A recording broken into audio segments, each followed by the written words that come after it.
Bom dia a todos, prazer em vê-los. É uma enorme satisfação estar aqui com vocês, nessa quinta-feira pela manhã, dia de live, dia de perguntas e respostas. Hoje que é uma live especial, uma live que a gente compete agora com o Jogo do Brasil, né? O Brasil jogando contra a Coreia, então é uma competição um pouco desleal, mas vamos lá, né? Faz parte do nosso calendário semanal, onde todas as quintas-feiras a gente tem uma live gratuita para todos os participantes, como um give back nosso para a sociedade, né? Onde a gente traz muito conteúdo, a gente responde perguntas, dúvidas, cases de negócios, cenários, ou seja, tudo aquilo que o empresário quer perguntar, quer saber, o executivo. Essa live é um momento onde a gente tem esse encontro. A gente deixou essa live sempre marcada semanalmente, porque a gente entende que o trabalho constante, o trabalho frequente é o que traz o resultado, né? Tudo aquilo que a gente escala, tudo aquilo que a gente tem processo e constância é o que acontece. Essa live é uma continuação da live da semana passada, né? Semana passada nós já vimos uma live de perguntas e respostas, onde fizemos uma primeira parte com o Rogério, falando mais da área de supply chain, de operações, de cenário de planejamento de vendas e operações, e principalmente de excelência operacional. E, como a gente tinha um excesso de perguntas, nós terminamos a live da semana passada deixando um gancho para essa live, onde foi recheada com novas perguntas também. Então, se você tiver alguma pergunta, pode fazer ali no nosso chat, manda ali no chat, o chat está privado, para que você possa comentar, possa trazer a sua informação. Só eu e o Wagner teremos acesso a esse chat hoje, para que você possa fazer seus comentários, fazer suas perguntas, trazer o caso da sua empresa.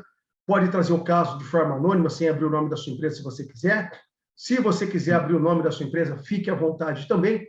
Aqui é um momento de bate-papo, é um momento de perguntas e respostas. E, como eu gosto de fazer sempre, né, tudo que a gente olha no mundo, ele muda conforme o contexto. O contexto ele é muito importante, né? Eu brinco que nem a Fórmula 1. Né? Na Fórmula 1, se o contexto é chuva, você tem que usar um tipo de pneu. Se o contexto é sol, você tem que usar outro tipo de pneu. Se a corrida é lá no Bahrein à noite, você vai ter que usar faróis. Então, a estratégia, a velocidade, o modo de dirigir e a estrutura que você usa depende muito do cenário, depende do contexto. Faz sentido isso para vocês? Então, eu gosto sempre de contextualizar no início das nossas lives, no início das nossas reuniões com os franqueados e com os nossos conselhos, qual é o contexto que a gente está vivendo. Por quê? Porque as respostas, os pensamentos, as estratégias dependem de contexto. E qual é o contexto de hoje? O contexto de hoje, a gente tem um cenário que a gente chama de cenário adverso, onde, principalmente o hemisfério norte, entra num momento de mercado chamado bear market, ou seja, quando o mercado começa a descer a curva. Isso é normal, Luciano? É normal. O mercado é cíclico, né? O mercado tem momentos de subida e momentos de descida, né? Onde que as pessoas erram? Né? As pessoas são muito otimistas e elas querem crescer para sempre. Elas querem o cenário crescendo para sempre. E aí tem gente, mais do que ser realista e ser técnico, ele é um otimista de paixão, né? É o famoso vai dar certo. Mas o mercado é mais forte que as empresas, o mercado é mais forte que a gestão, o mercado tem que ser respeitado, né? Tem frases aí de Warren Buffett, de vários grandes gurus dos negócios sempre dizendo isso, né? Que o mercado vence a gestão, né? Não adianta você estar numa gestão boa no mercado ruim, quem vai fazer a fama é o mercado. Então, nós estamos num mercado de desaceleração de economia, num mercado que começa um mercado de reajuste, de correção, que a gente chama no mercado financeiro. Então, é um mercado que tem as suas características próprias. Dá para ganhar dinheiro no mercado subindo e dá para ganhar dinheiro no mercado descendo.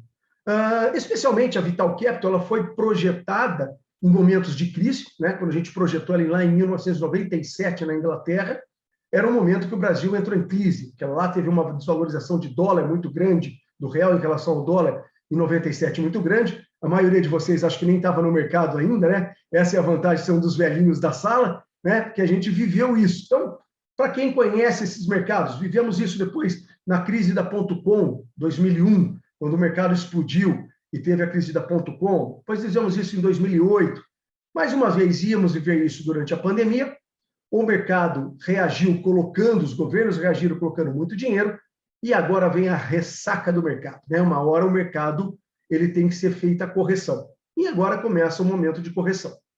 O que é interessante dessa correção? O que é uma cereja do bolo ou uma pimenta nessa comida? É uma guerra, né? Aquilo que começa com um conflito entre Ucrânia e Rússia se torna uma guerra regional, ali local, que começa a tomar contornos de uma guerra maior. Então, eu vou fazer um capítulozinho de guerra, porque ele é muito importante quando a gente olha cenários de médio e longo prazo.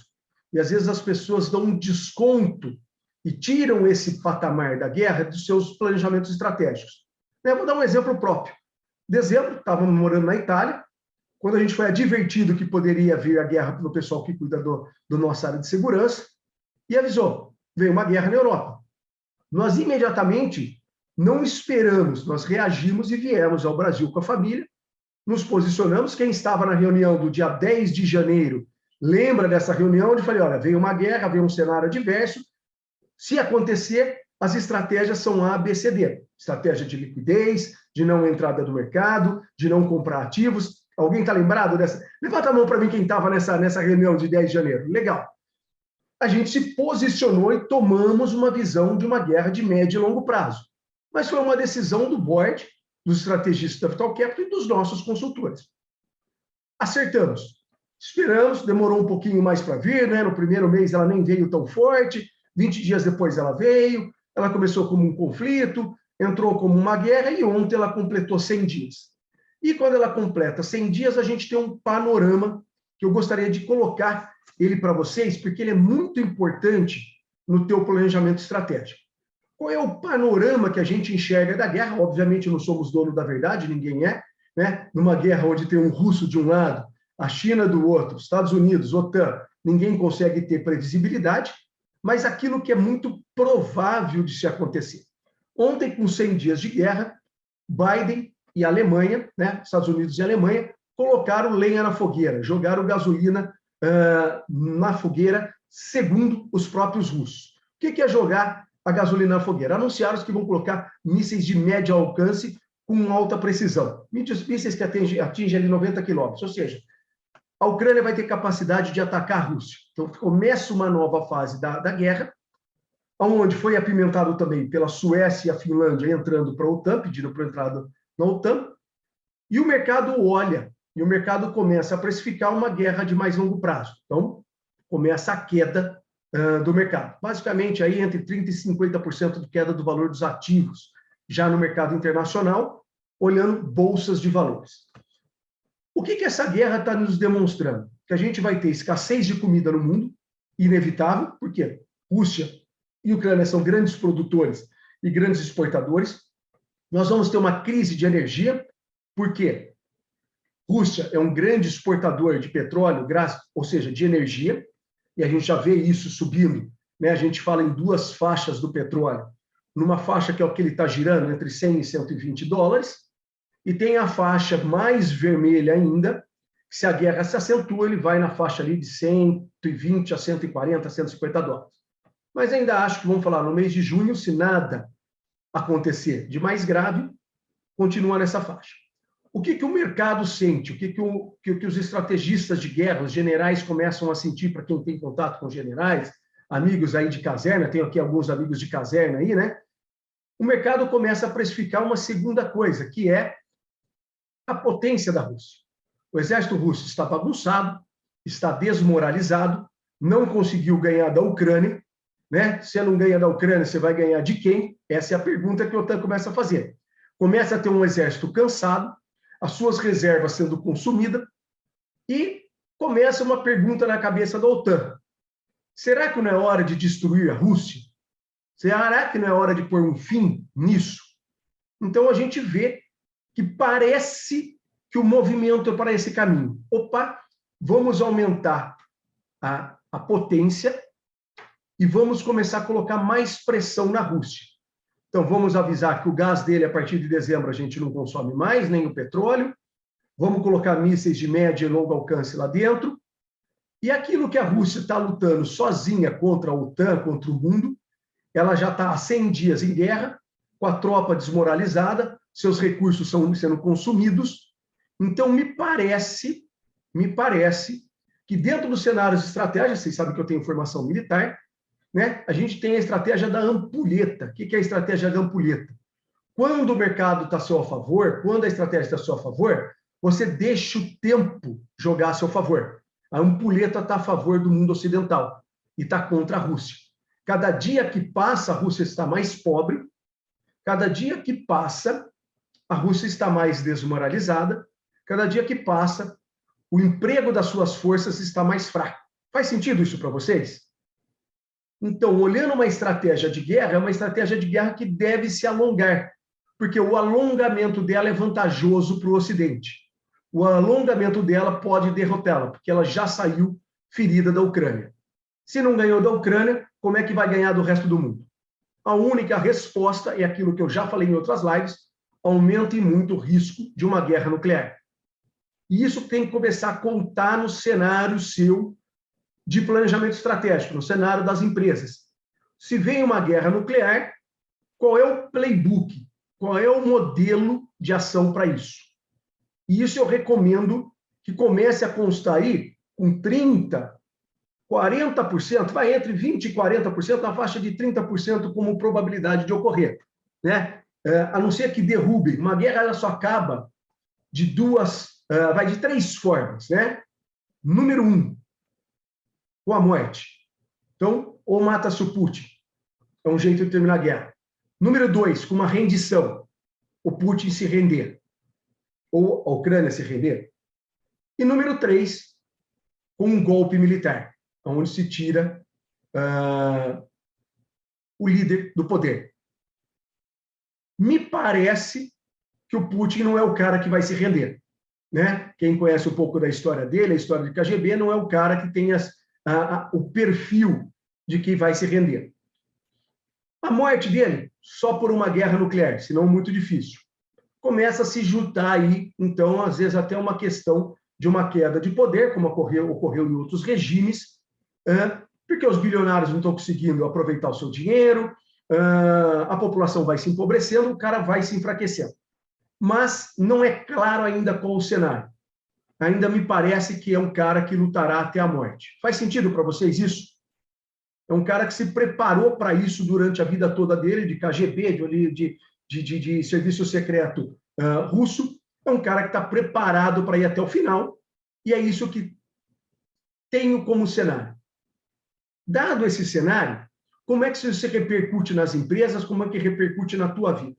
Então, o primeiro grande ponto, inflação, né? Inflação ocasionada por energia, faltando petróleo, aumento de custo de energia.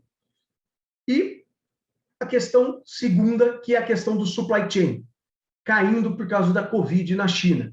A China continua fechada, está começando a reabrir. Xi Jinping tem eleição na China em setembro do partido, não sabe se ele fica ou não fica, já começa a ter descontentamento dentro do partido, e a China parou de suprir o mundo. Então, faltam matérias-primas, faltam produtos acabados, e, naturalmente, como a China sabia que ia ter que fechar, ela comprou mais do agro brasileiro. Ou seja, falta alimentos na outra ponta. Faz sentido para vocês esse trinômio de matéria-prima, produto e alimentos?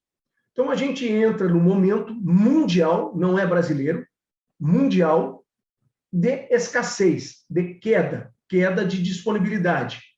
Então, já se fala em segurança alimentar em muitos países. Quando eu estive em 2020 na Índia, e um dos temas com a ministra Tereza era, junto com a comitiva do presidente Bolsonaro, a segurança alimentar, que dependia de Brasil e de Índia no mundo. Então, esse tema vem à tônica agora, e a gente já fala que em alguns países vão ter só uma refeição por dia. Então, esse é um ponto importante dentro do teu planejamento estratégico, a escassez alimentar. Tá? Esse é um ponto. O que é o ponto bom de tudo isso? Nessas horas vem inovação. Então, a gente vê um novo modelo de energia movimentado por correntes marítimas anunciados ontem no Japão, que já deu certo.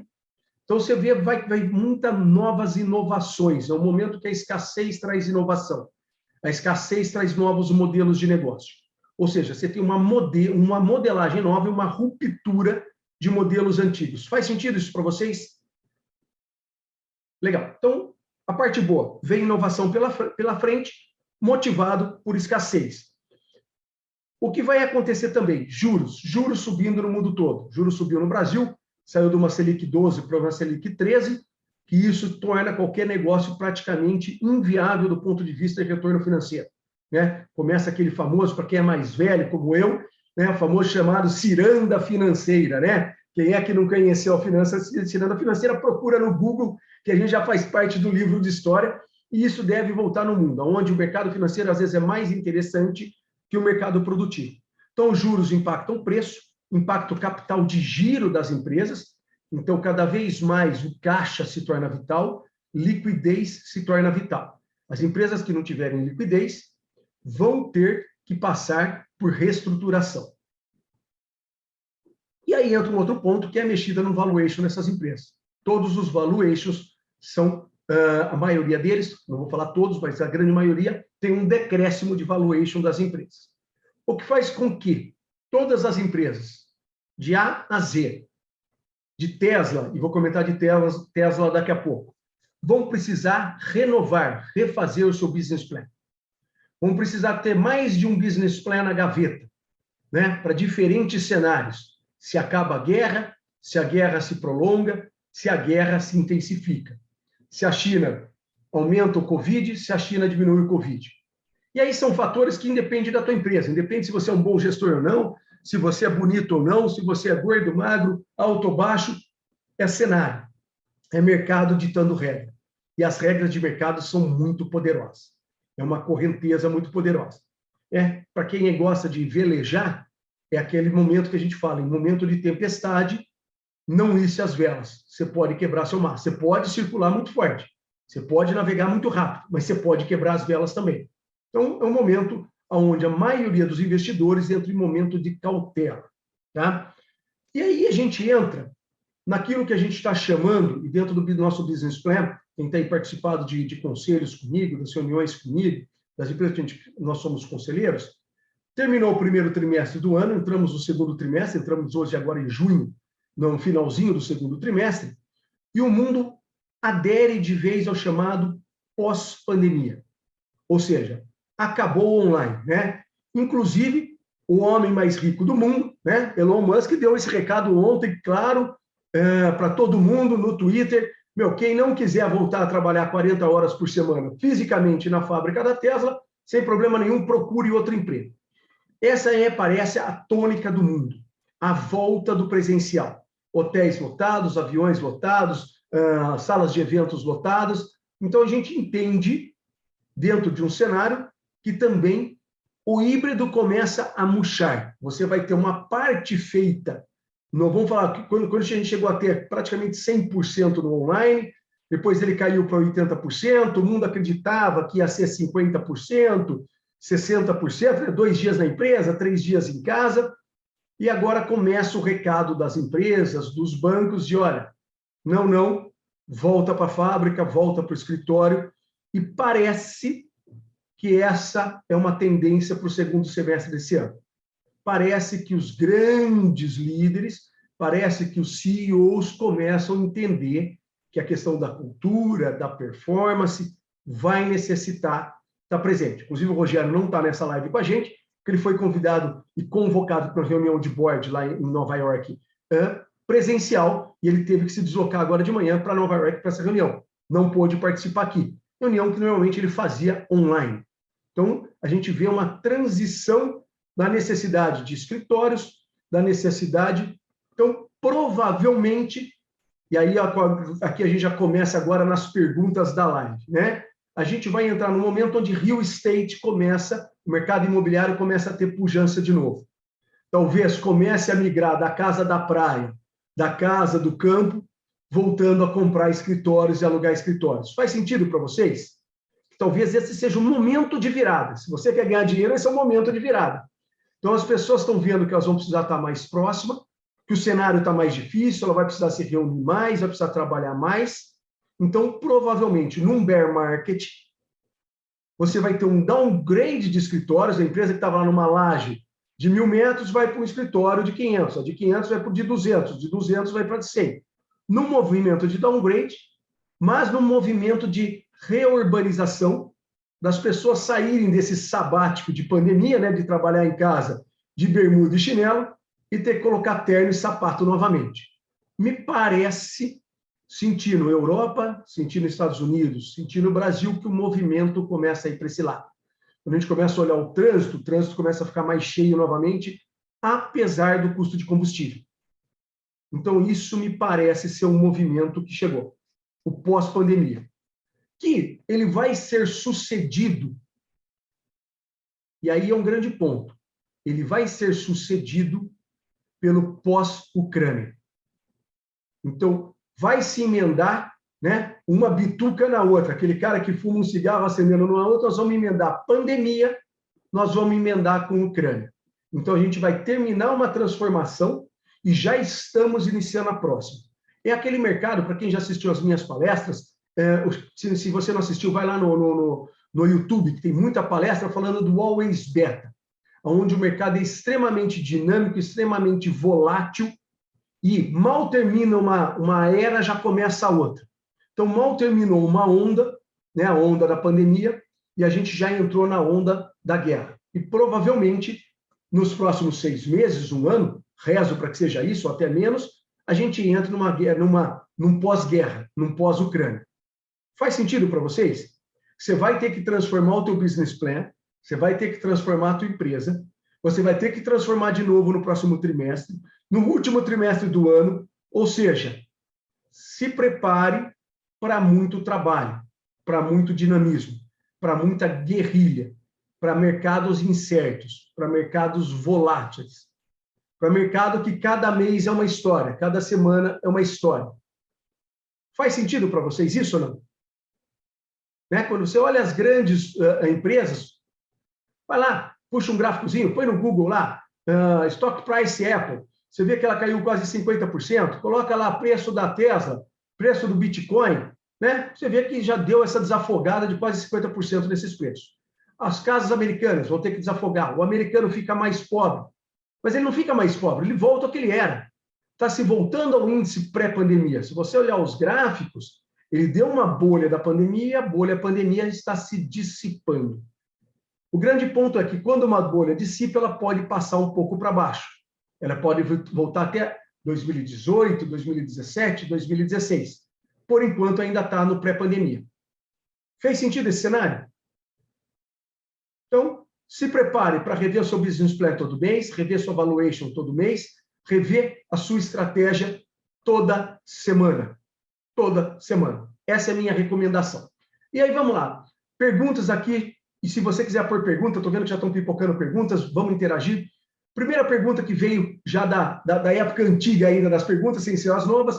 Luciano, após a entrada do investidor no negócio, o que a empresa precisa entregar? Indicadores, meta, etc. Primeira coisa, e única coisa, entrega o que foi combinado. Ponto. Agora eu complemento a pergunta. Entrega o que foi combinado. Você fez lá, quando você apresentou para o investidor, você apresentou o business plan, e se apresentou um acordo de acionista. Faz sentido ou não? Então, você tem que cumprir o business plan e cumprir o acordo de acionistas. Se você fez um cenário só para o investidor e apresentou um business plan só, você tem realmente problemas na sua vida agora para resolver. Você vai ter que sentar, como a gente diz na gíria das empresas, né, Wagner? Vai passar o pinico lá. Você vai ter que ir lá agora e contar uma nova história. Por quê? O teu business plan mudou. Embaralharam o jogo, mudaram o cenário, mudaram a inflação, mudaram os juros, mudou o crédito e você mudou o supply chain, você vai ter que contar um novo cenário. Então, você tem que sentar lá com o teu investidor agora e fazer múltiplos cenários. E quais são os gatilhos de cada cenário? Olha, se os juros continuar subindo e for a 15%, o que acontece? Olha, investidor, nós vamos fazer isso. Mas se o juro voltar a 10%, se ganhar Bolsonaro, se ganhar Lula, se ganhar a terceira via, que é praticamente impossível, mas vamos dizer que ganhe, se a guerra continua, você vai ter que ter múltiplos cenários. Se você não escutou o Luciano no começo do ano, não seguiu a recomendação, você vai ter dificuldade com o teu investidor. Mas respondendo, é entregar o que foi combinado. Seguir o acordo de acionistas e seguir o business plan. Execução. O investidor quer que você execute, que você entregue, no mínimo, aquilo que você combinou, ou até mais um superávit disso. Faz sentido? Respondida? Legal. Segunda pergunta.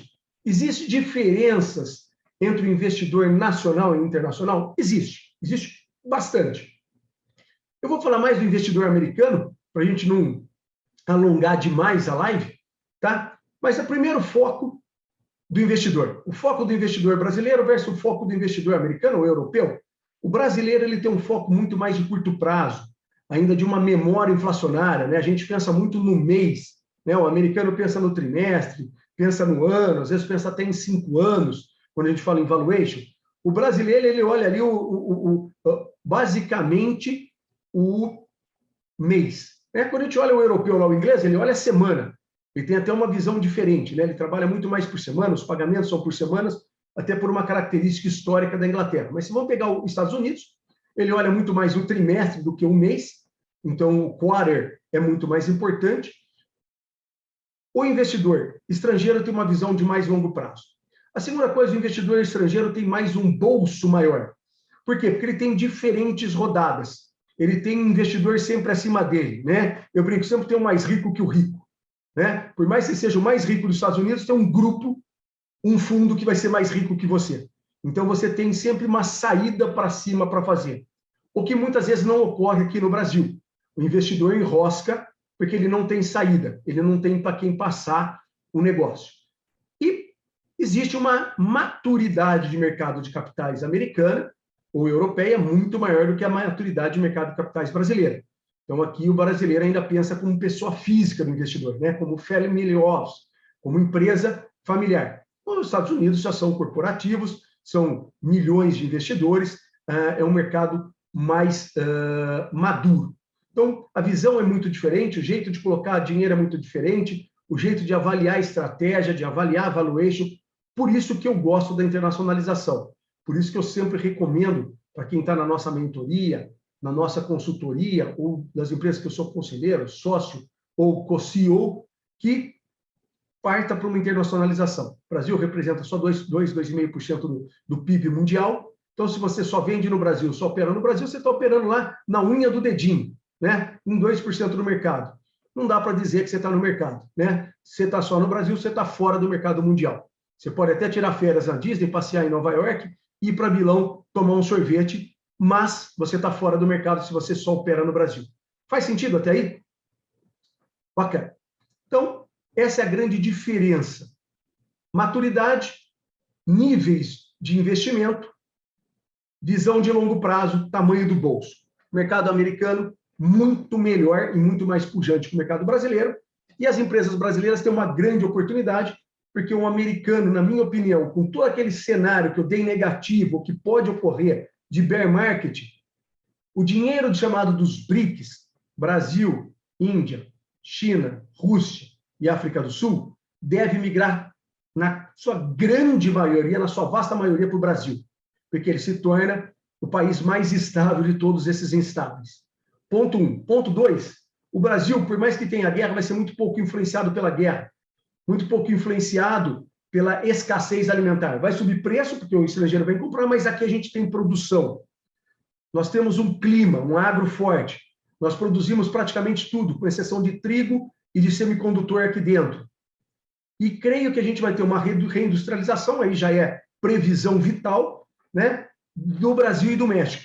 Que os Estados Unidos deve ter um alinhamento com o Brasil e México para reindustrialização, para depender menos de Ásia, depender menos de frete, depender menos de supply chain internacional. Então, eu imagino que Brasil e México vão ser novamente o quintal de produção americana. Faz sentido para vocês?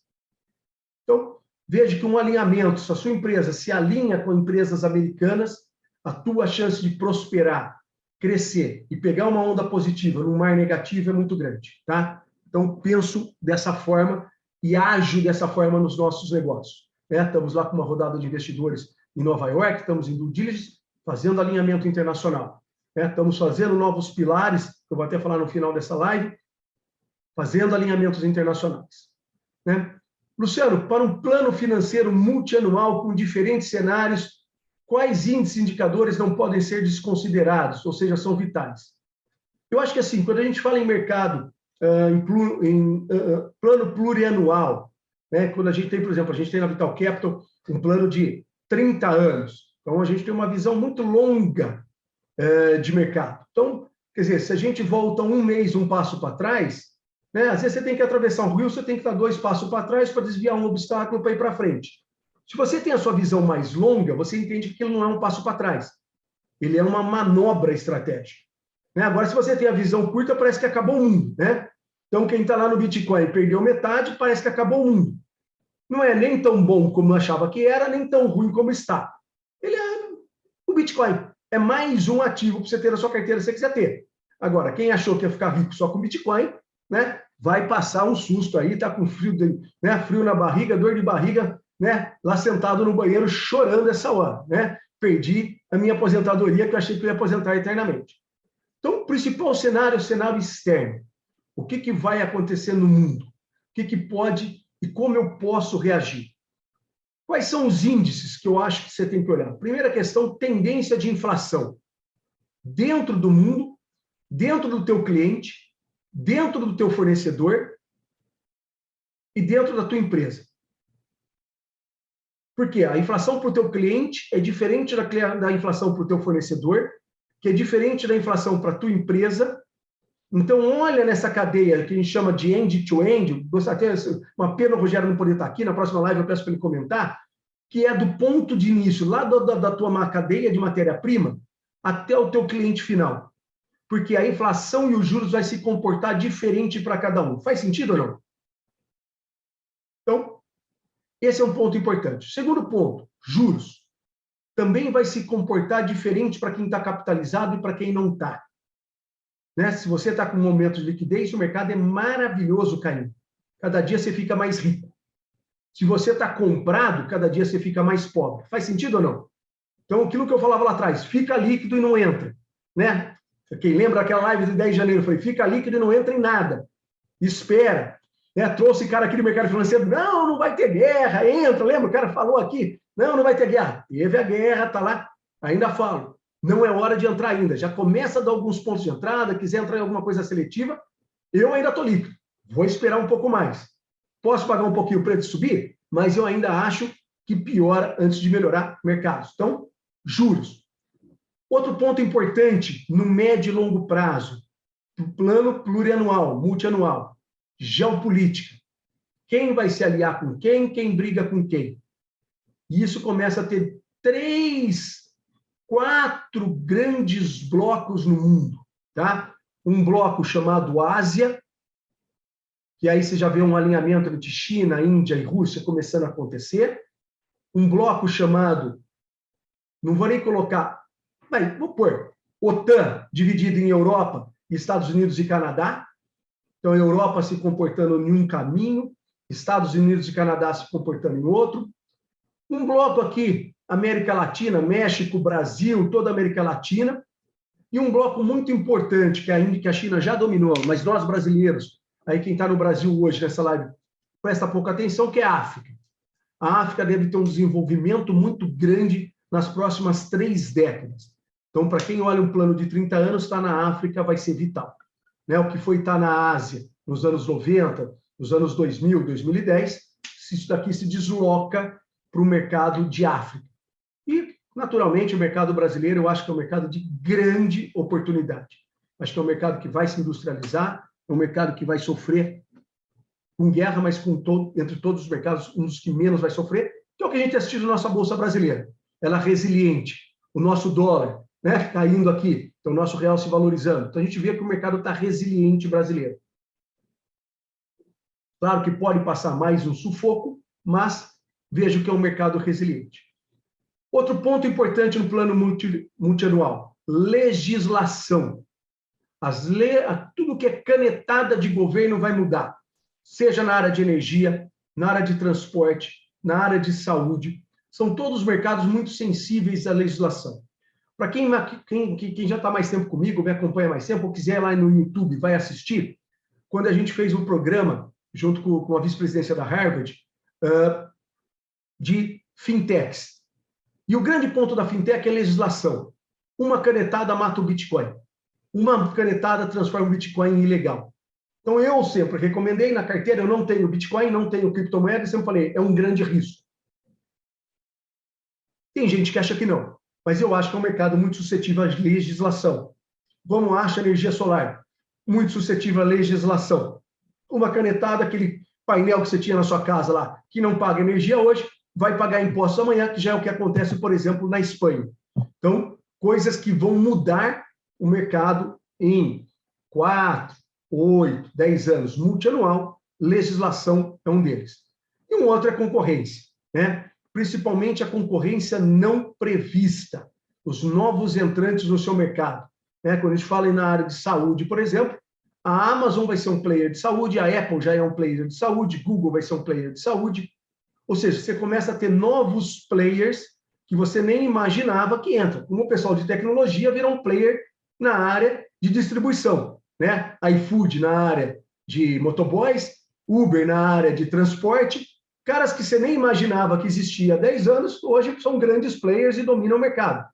Então, vamos falar hoje, o mercado de restaurantes no Brasil é dominado pelo iFood. Né? Quem tem um restaurante sofre lá na mão da praticamente exclusividade do mercado brasileiro, do domínio amplo e irrestrito do iFood. Né? Rappi não conseguiu bater, o Uber Eats já praticamente saiu do mercado, o iFood foi lá e dominou. Então, o mercado de alimentação, de restaurantes, dominado por uma empresa de tecnologia. Quem é que podia prever isso? O dono do restaurante não imaginava. Ele achava que ter um bom cardápio, ter a música ao vivo e ter lá um bom garçom treinado era suficiente. Vem uma nova variável, vem um novo concorrente. Faz sentido para vocês? Então, resumindo, inflação, juros, geopolítica, legislação e concorrência são vitais quando você olha o mercado e as variáveis externas de cenário para o teu plano multianual, tá?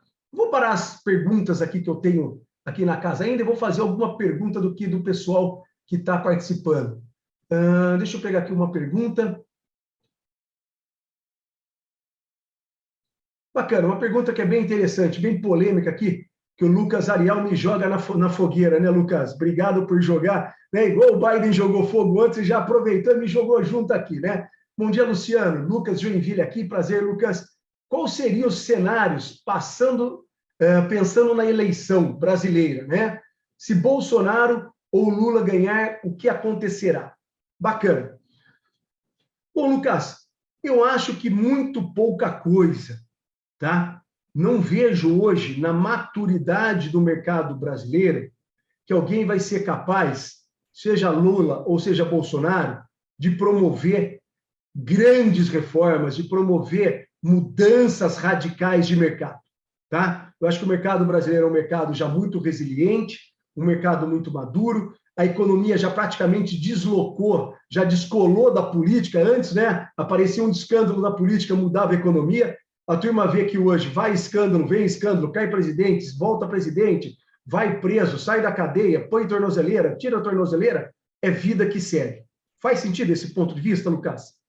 Então, eu vejo que vai ter, claro, uma guinadinha para cá, uma guinadinha para lá, um ou outro mais ou menos nessa linha. O que eu acho que tem de similaridade, Lucas, então eu procuro mais olhar aquilo que vem com certeza do que aquilo que vem com incerteza. Faz sentido? O que vem com certeza, na minha opinião, independente de quem venha para o governo brasileiro. Número 1, investimentos em infraestrutura. Bolsonaro, num segundo período dele, até alavancado lá com o ministro, ou Lula, vão investir em infraestrutura. O Brasil precisa de infraestrutura. Então, para mim, parece meio claro que infraestrutura vem. Que construção civil vai ser um ponto privilegiado também em ambos os governos. Que agro continua forte por uma tendência de mundo. Que industrialização passa a ser um ponto importante. Que alinhamento com os Estados Unidos vai ocorrer de uma forma ou de outra, porque o empresariado vai ter que se alinhar. Então, eu vejo que vem muito mais alinhamento nesta linha do que qualquer solavanco. Principalmente tendo um Alckmin ali atrás de Lula, quer dizer, o Lula, vamos falar, um PT não mais tão vermelho, mas já indo de um rosa para um amarelo, né? Já tentando resgatar a bandeira. Eu não vejo grandes solavancos. O que poderia ter de solavanco, mas acho muito pouco provável, muito improvável de acontecer, um golpe de Estado dado por Bolsonaro, não acredito nisso. Talvez isso acontecesse se a guerra vem uma guerra nuclear, essa guerra chega ao Brasil, talvez você tenha um Estado de lei marcial, como a gente tem hoje na Ucrânia, como é o meu receio na Itália, eu sou cidadão italiano, sou residente na cidade de Monza, na Itália, e eu não voltei à Itália, porque uma lei marcial me faz ir para a frente de batalha lá. Então, eu estou aqui, né, refugiado no Brasil, minha família é residente no Brasil, mas eu sou residente na Itália. Então, eu estou refugiado no Brasil com esse receio. Esse, vamos dizer assim, se a guerra se aprofunda no Brasil, entra uma lei marcial, você não tem eleição, e aí você tem uma perenização do Bolsonaro no poder. Mas acho isso muito pouco provável. É aquele cenário de menos de 5% de chance de acontecer, mas é um cenário. Tá? Fora isso, não vejo grandes mudanças, conversei já com ambas as partes, e pelo que eu sinto, muito próximo do que vem, o grande ponto de destrave, eu acho que o que tem que vir de diferente nesse próximo termo, vamos falar 2023, investimento massivo em obras, sejam parte do governo, seja parte da iniciativa privada, novas fábricas, novos escritórios, toda a parte de infraestrutura, porque ela puxa a camada base da população. Ela traz um investimento direto na economia. Então, eu acho que é aí que vem o grande dinheiro, e o grande dinheiro, inclusive, internacional para obras no Brasil. Tá, Lucas? Faz sentido? Se alguém discordar, pode colocar ali. Eu não vou abrir o microfone para a gente não criar muita polêmica, mas pode colocar ali no chat para mim que eu comento. Então, eu acho que o cenário é bem estável, já bem precificado, Lucas. Não vejo nada muito fora do tabuleiro. Vamos dizer, vamos pegar cenários extremos. O Lula morreu. Cara, tá lá o Alckmin na chapa. Não vai mudar muito, pelo contrário, vem mais à direita ainda do que seria. Bolsonaro morreu. Entra Lula praticamente. Hoje eu estava mais crente, a gente olhava as pesquisas, estavam mais para Lula. Você vê que Bolsonaro vem ganhando espaço nos últimos meses, com a morte da terceira via. Então, acho que vai ser uma eleição bem acirrada, mas com muito poucos diferenciais de discurso. Acho os discursos muito alinhados, e se você tirar, basicamente, a cor das coisas, você só vê os dois se agredindo e pouca base do que vai ser feito de diferente quando a gente fala de economia, de política, de ciência, de tecnologia, de legislação. Faz sentido ou não? Eu acho que eu prestaria mais atenção no Congresso hoje e no cenário externo. Acho que o Congresso ele é muito mais importante nas aprovações. O governo, você vê que o próprio Bolsonaro, né, tinha lá a caixa preta do BNDES, né? Comentava hoje de manhã numa reunião de conselho que eu tive antes dessa live. Cadê quem pôs a mão dentro do BNDES? Cadê a coragem de abrir o BNDES? Ninguém abriu. Por quê? Porque lá, né, voa para todo lado. Eu não vou falar o que voa, né, mas você já tem aí, voa M para todo lado. Então, ninguém foi lá e pôs a mão dentro do BNDES. E ninguém vai pôr. Então, a chance que a gente tinha de ruptura, na minha opinião, foi da ruptura de passagem de Dilma Temer para Bolsonaro. A gente vê que não houve nenhuma ruptura. Talvez pela questão da pandemia, por outros cenários. Então, eu acho que vem muito mais um governo de continuidade para o empresariado do que um governo de rupturas e mudanças radicais. Faz sentido, Lucas? Legal. Então, essa é a minha visão de cenário. Vou pegar mais uma do dia de hoje. Bom dia, Luciana. Essa volta ao trabalho presencial pode movimentar o mercado? Sim, na minha opinião, sim. Lucas Rofilo. A gente está cheio do... Luca. Hoje são os Lucas que estão mandando aqui na live, hein? Luca Rofilo, acho que sim. Acho que já movimenta. Aquilo que eu falei, São Paulo, essa semana, minha filha estava internada lá no Einstein, a gente teve uma situação adversa, e praticamente você não tinha hotéis lá, não tem salas de reunião em São Paulo, não tem voos para vir para São Paulo. Então, o mercado já está movimentado, na minha opinião. Não é que ele vai se movimentar. Creio que começa a ter a volta para dentro dos escritórios, né? A gente sente que ninguém mais quer comprar 100% online. A gente discutia com o nosso franqueado de Porto Alegre, o Júnior está aí, né, Júnior? Discutia com o Júnior, discutia com o Wagner, discutia com o Marcos lá e com o Johnny, lá da franquia do sócio operador de Diadema, da área de TI. Ninguém mais quer 100% online também. você vai até um ponto online, né? Brinco, não tem mais namoro online, a turma vai querer beijar na boca de novo. Então, eu acho que esse é o grande recado para o mundo. O mundo físico voltou, né? As crianças estão nas escolas, né? Os hospitais lotados, o Einstein estava lotado, pôs mais 12 unidades de terapia intensiva para a área pediátrica, quando estava minha filha, e as 12 lotadas. Então, assim, o que a gente vê? O mundo presencial a todo vapor. Eu fiquei 6 meses no ano passado na Europa, lá na Itália, para quem acompanhou. Isso já aconteceu o ano passado, e acho que esse verão é o verão da desforra nos Estados Unidos. Tá? Se eu fosse olhar até, eu acho que vai ser um verão que vai dar uma ressaca em setembro. Acho que o mercado vai, todo mundo querer viajar junho, julho e agosto, todo mundo querer passear, tirar o atraso, visitar o Mickey, dar um abraço na Estátua da Liberdade, ir no Beto Carreiro, descer para Campos do Jordão, aproveitar. Todo mundo, eu vejo, com muita viagem marcada, e que depois, agosto e setembro, vem a ressaca disso no cartão de crédito, e no mercado lá fora, as pessoas pagam o cartão de crédito com a Bolsa de Valores. Venda de ações para pagar o cartão de crédito, que é o famoso, já viram na live, em outras lives documentais, sell in May and go away. Venda em maio, recompra em setembro. Setembro, acho que vem uma ressaca no mercado. Então, o mercado, respondendo para o Luca, já está movimentado na minha visão. Vou responder mais uma de hoje, depois eu volto para as outras.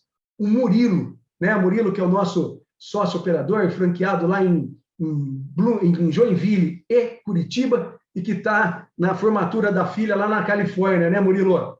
Murilo que deve estar aí na madrugada, né, com a gente. Aqui nos Estados Unidos, os restaurantes estão com um no hiring para todo quanto é lado por conta da volta do presencial. O now hiring. Falta mão de obra. É aquilo que o Elon Musk falou ontem, falta caminhoneiro, falta garçom, falta balconista de loja, falta tudo nos Estados Unidos. Então, tem um grande espaço para crescimento. Falta piloto de avião, o Murilo está comentando aqui ainda, esse final de semana já deu pânico com atrasos em voos por conta do feriado do Memorial Day. Gente, julho vai ser um julho de caos para quem for viajar, vai faltar hotel, vai faltar avião, vai faltar restaurante, vai faltar carro para alugar. Os preços vão bombar. Se você quer guardar dinheiro, vai viajar pertinho de casa, fica em casa, respira fundo, porque é um mercado do ponta da bolha, né? Eu brinco, quer comprar Porsche? Aguarda setembro. Né? O cara vai ter o último verão com a Porsche, ele fez lá durante a pandemia, comprou a Porsche, usou ela em 2021, 2022 vai vencer o leasing lá nos Estados Unidos, setembro pega a Porsche do cara de volta, com 3 anos, tá novinha, você pega a Porsche boa, pega Lamborghini boa para quem gosta desses brinquedos, né? Então, eu vejo uma ressaca no final desse verão, mas vejo um verão de pico no mundo, porque as pessoas já bucaram, né? Ela já fez o booking de hotel, já fez o booking do avião, né? E falou, eu vou viajar, eu vou passear. Chegou a minha hora, eu não aguento mais, eu não fui em 2020, eu não fui em 21, cara que fez isso está indo agora em 22. Faz sentido para vocês? Então, esse caos, esse movimento já está montado. O Brasil, vocês viram que já caiu o desemprego, né? E claro que a Rede Globo não comentou, não estou fazendo juízo de valor, comentou muito por cima, porque não é interesse, às vezes talvez não exista tanto interesse das mídias comentarem isso, mas caiu o desemprego. Ou seja, a gente vai ter uma massa de desempregado que não estiver qualificado. Só vai estar sem emprego quem não tiver qualificado. Faz sentido ou não? Quem quiser estudar, se qualificar, quiser trabalhar, vai ter emprego. Legal? Vou voltar aqui às nossas perguntas e respostas, estou indo um pouquinho rápido, para que a gente possa cumprir toda essa tabela. A próxima. Luciano, ao entrar no programa de mentoria e consultoria, quais são as áreas da minha empresa que serão beneficiadas? Todas. Né? A nossa mentoria, a nossa consultoria, ela é multidisciplinar. Eu brinco, não fica uma área sem a gente chacoalhar, sem a gente olhar. É o todo da empresa. E olha, não só a empresa, a tua vida pessoal também. Né? Para quem participa dos programas comigo, quem vem como franqueado, mentorado, consultoria, a gente chacoalha a vida como um todo. Né? A gente põe a empresa, a pessoa no próximo nível muito rapidamente, mas é uma nova visão, um novo jeito de ver. Claro que cada um vai na sua velocidade, mas a gente chacoalha todas as áreas. Luciano, como alinhar da melhor forma possível a dinâmica de um negócio com a mentalidade necessária dos tomadores de decisão, visando o melhor para a empresa. Simples. 3 grandes pontos. Quer tomar decisão bem feita? Número 1, business plan. Número 2, conselho. Número 3, acordo de acionistas. Esses são os 3 documentos que regem a boa governança, o bom compliance, a boa estratégia da empresa. Recapitulando, o business plan, que ali tem o playbook, tem o mapa do negócio com seus cenários, né? O conselho, porque você não toma a decisão sozinho, você toma em grupo, né? Para quem convive comigo, convive nos nossos negócios, nas nossas investidas, empresas investidas no Brasil, nos Estados Unidos, na Europa, eu faço conselho em tudo, ninguém toma decisão sozinho em nada, nem eu, né? Nem empresa que eu seja majoritária, eu não tomo decisão sozinho, né? Na minha casa, nem preciso dizer que nem eu tomo decisão, né? Quem toma é minha mulher e minha filha, né? Então, aqui eu sou voto vencido, eu estou no conselho só como último voto, né? Mas quem vota, então quem é casado sabe que a casa funciona assim, né? E até a gente prestigia muito o voto da mulher, eu vou falar um pouco disso no final, que eu acho que é uma outra mega tendência que vem pela frente. Então, para você ter boas decisões e olhar o melhor para a tua família, para a tua empresa, business plan, conselho, acordo de acionista. Se não resolver na visão estratégica, resolve na maioria, se não resolver, resolve no ponto jurídico que vai para o acordo de acionista tomar a decisão. Nos programas de mentoria e consultoria, eu terei acesso à estratégia de internacionalização e captação de investimentos? Sim. Tá? Todos os nossos planos a gente estimula, a gente provoca para que você internacionalize, para que você capte investimento, porque a gente acredita nesse modelo. Obviamente que é uma decisão sua. Luciano, eu não quero internacionalizar. A decisão é sua. Luciano, eu não quero ter investidor. A decisão é tua. A gente sempre aborda esse ponto como um dos viés estratégicos que dá crescimento, que dá valuation, que dá aumento de mercado, né? E o que é importante, né? É uma pergunta que me fazem muito, é uma pergunta onde o brasileiro não sabe isso. Você, empresário brasileiro, pode escutar o que eu estou falando, pode anotar o que eu vou falar. A maioria, 99% dos empresários brasileiros não sabem o que eu vou falar agora. E é muito importante. O empresário brasileiro não sabe o que ele tem que apresentar para o investidor. Não sabe. Ele acha que, às vezes, ele apresentar lá um Shark Tank, um pitch deck, contém uma historinha numa mesa, vão colocar em dinheiro em mim porque eu sou bacana, que eu sou legalzinho. Esquece. O investidor é um cara profissional, preparado, bem assessorado. O investidor tem advogados, investidor tem consultores, investidor tem auditores, investidor tem gestores, investidor tem aconselhamento. Então, o que você precisa apresentar para o investidor? O material de apresentação, obviamente, o teu pitch deck, a tua fala, ele é importante, mas ele é só a camada, é a capa do livro. O que tem que estar dentro desse livro, desse book? Ponto importante, um business plan formal e business plan com diferentes cenários e multianual. Cenário, se tudo der certo, o que a gente faz? Se tudo der errado, o que a gente faz? Se for mais ou menos para baixo, mais ou menos para cima, e se for na média. Então, eu proponho sempre 5 cenários. Tá? Cenário extremo para cima, médio para cima, o realista, médio para baixo e o extremo para baixo. Então, Business Plan formal é o segundo documento. Terceiro documento, plano financeiro, mostrando os últimos 5 anos, ou se a sua empresa é nova, quanto você tem para trás, que é o seu tracking record, aquilo que você realizou, e o teu plano futuro, com cenários também, para 5 anos. Também sugiro 5 cenários no teu fluxo de caixa, no teu DRE e no teu balanço projetado. Teu valuation. Então, o primeiro documento, pitch deck, né? Material de apresentação. O segundo, business plan. O terceiro, plano financeiro. O quarto, teu valuation. E o valuation, eu, Luciano, a Vital Capital usa 5 metodologias para fazer. A gente não trabalha com uma única metodologia, porque dá viés. Eu recomendo você fazer pelo menos por 3 metodologias, tá? Fluxo de caixa descontado, múltiplos de EBITDA e mais uma metodologia que você escolha. Nós utilizamos 5 metodologias, tá? Nos nossos valuations, onde a gente está presente, onde a gente investe, a gente usa 5 metodologias para a gente ter o que a gente chama de cross-valuation.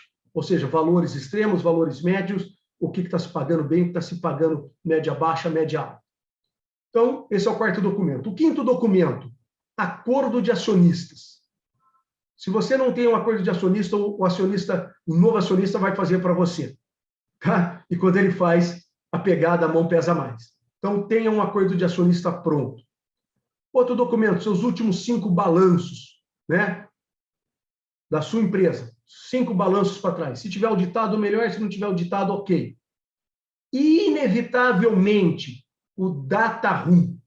E isso eu vou falar para vocês que 99,99% das empresas brasileiras não tem. Um data room pronto, completo, onde tem todos esses documentos que eu falei acima e mais pareceres legais, certidões, contratos, toda a due diligência, pré-due diligência pronta, né? Que é de sócios e de empresas, de todo o grupo econômico, porque isso vai ser olhado. Né? Nós tivemos um caso agora, onde um imóvel que um médico tinha vendido há 22 anos atrás e que se enroscou por uma questão de impostos lá atrás, não é mais do médico, veio para dentro do desconto do valuation. Por quê? Porque isso representava um risco na hora do cálculo dos passivos. Então, eu vou repetir para você, tá? 7 documentos. Posso até fazer uma live depois sobre isso, se vocês quiserem, mas o material de apresentação, o pitch deck, o business plan, o plano financeiro, 5 anos passados, 5 anos para frente, valuation, por no mínimo 3 metodologias, o acordo de acionistas, os últimos 5 balanços e o data room completo. Tá? Se você não tem algum desses materiais, a Vital Capital pode te ajudar a fazer. Se você tem, a gente pode revisar, porque você tem que revisar. Se você não tem ele pronto nos últimos 15 dias, você já tem que revisar, porque o cenário de guerra mudou, o cenário de inflação mudou, o cenário de juros mudou. Então, você vai ter que refazer esse documento. Tanto seja seu business plan, como seu plano financeiro, né? O preço do petróleo mudou, você vai ter que refazer. Se precisar de ajuda, procura alguém que está aqui com as bandeirinhas da nossa equipe, que a gente pode te ajudar a refazer business plan, fazer valuation, fazer plano financeiro, montar teu acordo de acionistas, rever teus balanços e, principalmente, montar todo o teu data room. Por quê? Muito empresário fala, vendi a empresa, achei o investidor, fica feliz, assina lá o chamado termo, o MOU, né? O memorando de intenções, e a hora que cai no jurídico, volta tudo para trás. Enrosca, vem os descontos de preço, né? E a pessoa fica, às vezes, louca. Pô, mas eu achei que estava tudo fechado. Toda validação de investidores, de fusões e aquisições, depende de um contrato jurídico. Né? Quem aqui já comprou um imóvel? Comprou um carro? Né? Você compra o carro, a hora que você leva lá na vistoria, vem que o carro é roubado. Né? Que o motor está adulterado, volta o negócio para trás. Né? Você leva lá, compra uma casa, a hora que vai passar, o proprietário antigo não tem as certidões, volta para trás. A hora que vai lá para o registro de imóvel, o registro não registra. Então, a venda da empresa só se conclui com o data room. E muito brasileiro não sabia isso. Muita gente aí, eu vejo principalmente a moçadinha mais jovem das startups, né, que estão lá todos empolgados, ou a turma que não tem muita experiência, esquece dessa parte jurídica para a conclusão do negócio. Ela é vital. Faz sentido para vocês? Bacana. Queria deixar aqui alguns pontos que eu entendo como pontos vitais para o teu business plan, para a tua empresa hoje, pontos que a gente está trazendo para o mercado brasileiro, que são algumas verticais que a gente opera fora do Brasil, e a gente está trazendo de volta, porque nós já operamos, tanto eu, o Rogério, como a nossa equipe, já operamos com isso no Brasil, e estamos trazendo de volta pelo momento de solicitação de clientes, que é um pilar do supply chain. Então, a gente entra agora com novos programas, consultoria, mentoria, treinamento na área de supply chain, na área de planejamento de vendas de operações. Por quê? Intimamente ligado ao supply chain, como é que você vai planejar suas vendas, suas operações? Com certeza, você errou no teu planejamento de vendas esse ano. 95% das empresas ou mais já erraram no planejamento de vendas. Seja por falta de produto, seja por problema de preço, seja por problema de prazo de pagamento com juros. A questão da excelência operacional, pessoas e processos. A consultoria financeira, a gente volta com ela para o mercado brasileiro também. A gente entra com uma nova modalidade que está em voga nos Estados Unidos, a gente volta com ela para o Brasil, que é a de liderança de hyper performance, não só de alta performance, mas como que você lidera a hiper performance. Entramos com toda a consultoria jurídica, com os nossos escritórios jurídicos. Entramos com a estratégia chamada de growth, com marketing e vendas. Entramos e fortalecemos nossos sistemas de gestão com a TI, até com o Johnny, que está aqui na sala, né, Johnny? Todos os nossos sistemas de gestão em TI. E voltamos com aquilo que a gente fez muito forte nos últimos anos antes da pandemia, principalmente 2018 e 2019, que são os programas especialmente desenvolvidos para mulheres empreendedoras, tá? Então, dentro da Vital Capital, a gente volta, liderado aí por um grupo de mulheres da Vital Capital, a gente volta com esse programa, onde a gente impactou já milhares de mulheres no Brasil, né? Quem vai ali, você quer conhecer um pouco desses programas, olha lá o que a gente fez no meu LinkedIn ou no meu Instagram. A gente tem ali os programas que a gente participou com o Clube da Luluzinha, com W2W, com Delas para Elas, clubes que a gente ajudou a inventar, ajudou a crescer, ajudou a escalar, fomos sócios de alguns deles, né? E a gente impactou milhares de mulheres no Brasil. Por quê? O que a gente observa? Aí é uma observação minha pessoal, tá? O mundo, enquanto estava na mão, a Europa, quando estava na mão da Angela Merkel, passou 16 anos sem guerra. Foi ela sair e voltou à guerra. As mulheres têm um poder muito grande, né? Quando você tinha uma Margaret Thatcher, a gente vê o poder da mulher voltando nos Estados Unidos, né? A grande homenageada deste ano foi aquela membra nova, negra, do Supremo, primeira mulher negra no Supremo, na Suprema Corte Americana. Então, a gente entende que o empreendedorismo feminino, as mulheres no comando, elas transformam as empresas e transformam a sociedade, né? Eu sempre falo, onde a gente consegue colocar R$1.000 mais dentro de uma mesa da casa de uma mulher, ela provavelmente não sofre abuso de marido, não sofre abuso sexual na empresa, ela tenha poder para falar, para encarar, né? Ela tem, onde tem R$1.000 a mais na mesa de uma mulher, vai diretamente ligado à saúde, educação e segurança dos filhos. Então, a gente volta com esse programa, um programa que eu faço ele com muito coração, porque acredito, tenho uma filha de 12 anos, acredito que se eu quero deixar um filho melhor para mim, um mundo melhor para minha filha, para os nossos filhos, para as nossas próximas gerações, é um mundo onde a mulher tem que estar mais empoderada, e poder é poder econômico também. Então, acredito muito nisso. Então, ontem, por determinação do nosso conselho e por vontade do coração, né, hora que saímos do hospital, qual era o recado que eu queria que tivesse, o que a gente poderia dar de contribuição de volta, né? Deus foi muito generoso com a nossa filha, em tratar a nossa filha, os médicos, toda a equipe do Einstein, do Ciro, que acompanharam, a equipe dos nefros aqui de Campinas, da Unicamp, né? São 3 equipes cuidando da minha filha, foram muito generosos.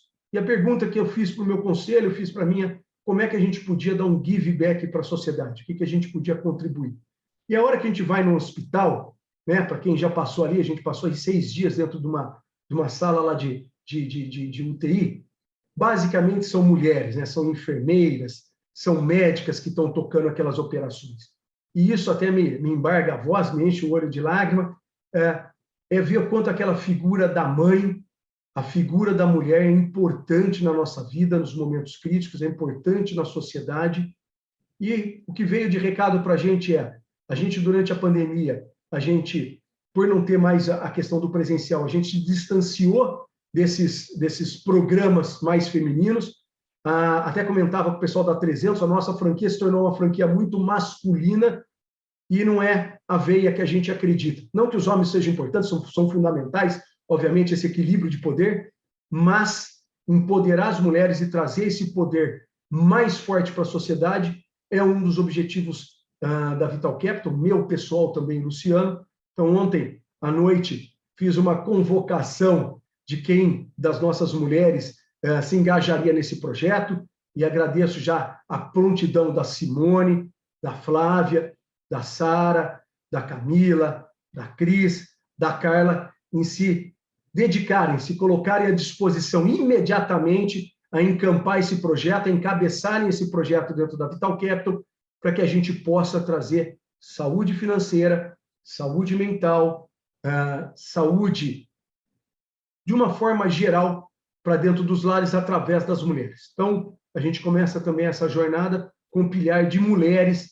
dentro da nossa organização agora, retomando aquilo que a gente fez muito forte em 2008, 2018, 2019, né? Vou pedir perdão para Deus nesse lapso de 2020 e 2021 de pandemia. A gente retoma agora esse pilar com as mulheres, liderado por essas mulheres maravilhosas que fazem parte aí do nosso ecossistema e que, com certeza, vão encampar essa bandeira e multiplicar, né? A mulher é um órgão multiplicador, até pela natureza da maternidade, mas é um órgão multiplicador de conhecimento, de sabedoria na sociedade, né? A grande parte das professoras da nossa vida foram mulheres lá na nossa infância. Então, esse impacto das mulheres na nossa vida, ele é vital, ele é fundamental. Então, a gente volta com esse programa e peço aos homens, nós, homens, que a gente também se engaje e que a gente empodere as mulheres que estão dentro dos nossos lares, que estão aí às nossas voltas, né, dentro das nossas empresas, dando espaço, contribuindo para que elas possam crescer, né? Dando um pouco mais de voz, dando mais poder de comando, dando mais autonomia e autoridade para as mulheres, né? Vejo que onde tem mulheres controlando, mulheres dominando, mulheres liderando, são sociedades mais maduras e mais prósperas. A Europa tem duas grandes mulheres nesse momento, né? Como presidente do parlamento, presidente da área financeira, como mulheres, encampando, né? Fico feliz que vejo que hoje nos bancos de faculdade já são maiorias mulheres encampando ali, e acho que no comando das nossas empresas, no comando da nossa sociedade, tem que estar mulheres também. A gente teve, talvez, aí uma primeira oportunidade de uma mulher no comando brasileiro e acabou não sendo tão bem sucedida como poderia ser, mas tenho certeza que em breve teremos novamente. E a mesma coisa, acredito que nos Estados Unidos, muito em breve vai ter uma presidente americana, como já chegou na Suprema Corte. Acredito que pós-Biden, seja por um evento de óbito, seja por um evento de reeleição, acredito que uma mulher venha para o poder também. E nesse ponto, a Vital Capital abre o coração para as mulheres, deixa esse convite a todos os homens para a gente empoderar as nossas mulheres e para que as mulheres que estão aqui na sala ganhem voz, né, ganhem espaço, e já fica convocada aqui a próxima live para as mulheres falarem aqui, a gente trazer um público mais feminino para estar liderando esse processo. Legal? Pessoal, agradeço imensamente a live de hoje, a participação de quem fez perguntas. Nosso canal do YouTube tem muito material. Nós vamos ter, nesse mês de junho, uma mentoria em São Paulo. A gente só está definindo a data ali com a franquia de São Paulo, lá com o Wagner, por questão de disponibilidade de espaço físico, que está tomado em São Paulo, mas provavelmente ali na semana do dia 18, segunda quinzena de junho, e também uma academia de conselheiros, retomando também os programas presenciais, até por pedido de clientes que a gente tem tido. Ok? Se tiver alguma dúvida, precisar de ajuda no teu business plan, no teu negócio com investidores, procure os nossos franqueados, pode me procurar nas redes sociais, a gente está aqui à disposição para ajudar. Quer mais conteúdo? Tem lá no nosso YouTube. Quer fazer alguma pergunta? Pode me mandar aqui. Quer participar dos conteúdos gratuitos? Quer convidar alguém para estar aqui toda quinta-feira às 9 horas, nesse mesmo link, a gente debatendo temas importantes para a tua empresa, para o teu negócio, para a tua vida. Um forte abraço a todos, um beijo grande e que as mulheres dominem esse mundo e ponham para frente esse Brasil e esse mundo sem guerra, né? Um mundo mais de paz, com mais amor feminino, com mais doçura nas nossas vidas. Um beijo grande a todos, uma ótima semana de negócios.